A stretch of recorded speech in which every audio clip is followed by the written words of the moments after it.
স্বাধীন হওয়ার থেকে স্বাধীনতা রক্ষা করা সবচেয়ে বড় কঠিনতম চ্যালেঞ্জ। একটি বাংলাদেশ 2024 সালে এই দেশের সাধারণ শিক্ষার্থী, সাধারণ জনগণ একটি স্বৈরাচারী শাসকের হাত থেকে একটি নতুন বাংলাদেশ রক্ষা করেছে, একটি নতুন বাংলাদেশ বিনির্মাণে তারা কাজ করে যাচ্ছে।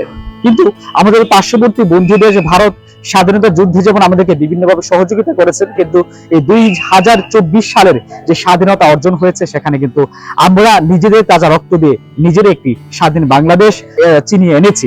কিন্তু আমাদের পার্শ্ববর্তী দেশ ভারতের বিভিন্ন গণমাধ্যম, বিভিন্ন টিভি চ্যানেলে বিভিন্ন ধরনের গুজব সংবাদ সম্প্রচার করা হচ্ছে, সেটি আমরা বিভিন্ন মাধ্যমে কিন্তু দেখতে পেয়েছি। সেসব গুজব সংবাদে বলা হচ্ছে যে বাংলাদেশের মধ্যে সংখ্যালঘুদের উপর সাধারণ মুসলমানরা আক্রমণ করছে এবং বাংলাদেশের হিন্দু সমাজের উপর বাংলাদেশের সাধারণ মুসলমানরা নির্যাতন করছে, তাদেরকে দেশ থেকে তাড়িয়ে দিচ্ছে, তাদেরকে মারধর করছে, তাদের ঘর বাড়ি লুটপাট করছে। এবং এই স্বাধীনতার যে সার্বভৌমত্ব অর্জন হয়েছে 2024 এখানে আলেম সমাজ রয়েছে, তারা নাকি সাধারণ মুসলমানদের, সাধারণ হিন্দুদের উপর, সাধারণ বিভিন্ন ধর্মের মানুষদের উপর তারা আক্রমণ বিদ্বেষ করছে।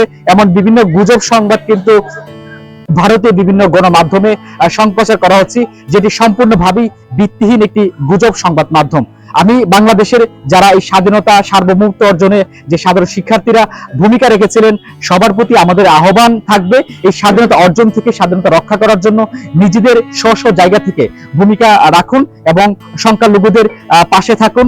দেশের মন্দির, গির্জা, পিগুড়া যেগুলো রয়েছে সেখানে আপনারা অবস্থান নিন এবং একটি স্বাধীন বাংলাদেশে যেন কখনো অপশক্তির কেউ এটা বলতে না পারে যে এই দেশে সংখ্যালঘুদের উপর মুসলমানরা বিদ্বেষ পোষণ করছে, আক্রমণ করছে, যা সম্পূর্ণভাবেই গুজব। একটি স্বাধীন সুন্দর বাংলাদেশে আমরা দেখতে পাচ্ছি বাংলাদেশের বড় বড় মন্দিরগুলোতে সাধারণ শিক্ষার্থীরা পাহারা দিচ্ছে এবং হিন্দু বাড়িগুলোতে সাধারণ শিক্ষার্থীরা খাবার পৌঁছে দিচ্ছে।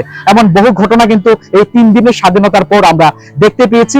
অতঃপর এই গুজব রটানো যে সকল সংবাদ মাধ্যম, মিডিয়া কর্মীরা কাজ করে যাচ্ছে, তাদের প্রতি আপনারা সতর্ক থাকবেন এবং নিজেদের স্ব জায়গা থেকে এই সার্বভৌমত্ব ধরে রাখার জন্য সজাগ দৃষ্টিতে সুন্দর একটি বাংলাদেশ বিনির্মাণে ভূমিকা রাখবেন, সেটি আমাদের প্রত্যাশা।